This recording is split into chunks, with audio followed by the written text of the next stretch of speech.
messieurs et non-binaires, bonsoir. Bienvenue au Téléjour Nature.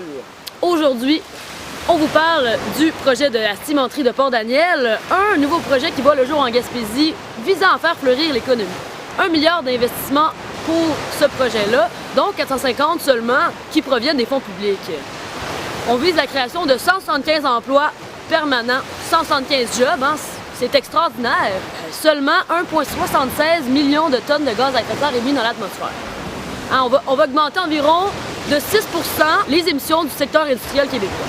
On s'entend que c'est pas si pire. Un projet très durable et écologique. On rejoint maintenant notre correspondant Lune qui est sur place.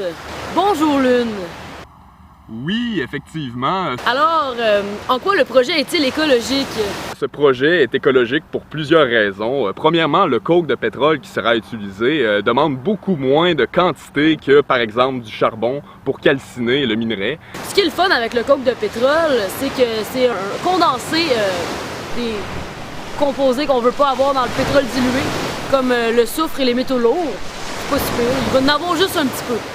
Quelques pluies acides par-ci par-là, on n'en mourra pas. En fait, c'est loin d'être un problème, c'est une solution. Parce qu'en fait, le coke de pétrole, on en a déjà partout, c'est un déchet industriel. Donc nous, ici, on réutilise à la place de jeter, on réutilise ce qui est déjà là. C'est une solution. Et on peut aussi toujours se servir de la biomasse pour subvenir aux demandes en énergie. Et ça demande juste des arbres. Et des arbres, ici, il y en a partout. Et des arbres, ça repousse. Donc, c'est bien correct. Puis comme vous pouvez voir ici, l'entreprise Ciment McInnes prend très bien soin de son environnement, fait des belles montagnes de sable. Comme ça, on peut s'amuser dedans. Puis moi, j'ai rien à dire. Le ministre de l'Environnement a même parlé de l'admissibilité de la cimenterie à un financement par le Fonds vert. Donc, ça le dit, en Fonds vert, ça doit être vert. Hein? Pouvez-vous m'expliquer comment ce projet-là va être bénéfique? Eh bien, en fait, ce sera bénéfique de plusieurs façons. Premièrement, ça va créer de l'emploi en région. Et on sait qu'il manque beaucoup d'emplois en région. Et comme ça, on va pouvoir continuer à acheter de la bouffe. Parce qu'on s'entend que oui, la bouffe, ça coûte de plus en plus cher. Mais c'est normal que ça coûte de plus en plus cher. Parce qu'il faut du pétrole pour faire de la bouffe. Puis de la bouffe, ça apparaît pas de même par magie. Je crois que ce projet ne comporte que des avantages. J'essaie tant bien de mal de lui trouver des défauts, mais j'en suis incapable. Un autre avantage de ce projet-là, c'est que bon, le prix des logements augmente puisqu'il y a une partie de population extérieure qui va venir habiter sur le territoire de Port-Daniel. Hein? Donc, ça va faire le ménage. Les BS de la Gaspésie vont enfin sacrer leur camp. Et je crois que le fait qu'ils versent des montants aux pêcheurs et aux habitants des alentours ne fait que montrer que c'est une compagnie qui a un très grand cœur et qui est très généreux. Merci.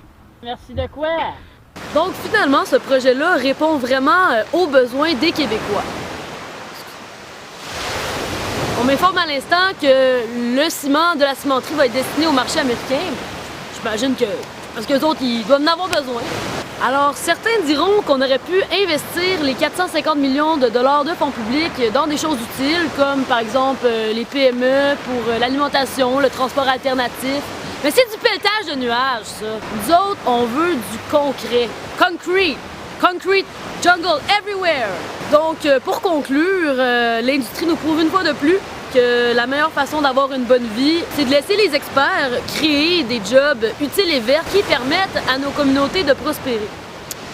Alors, mesdames, messieurs et non-binaires, c'était le Téléjour Nature. Bonsoir et à la prochaine.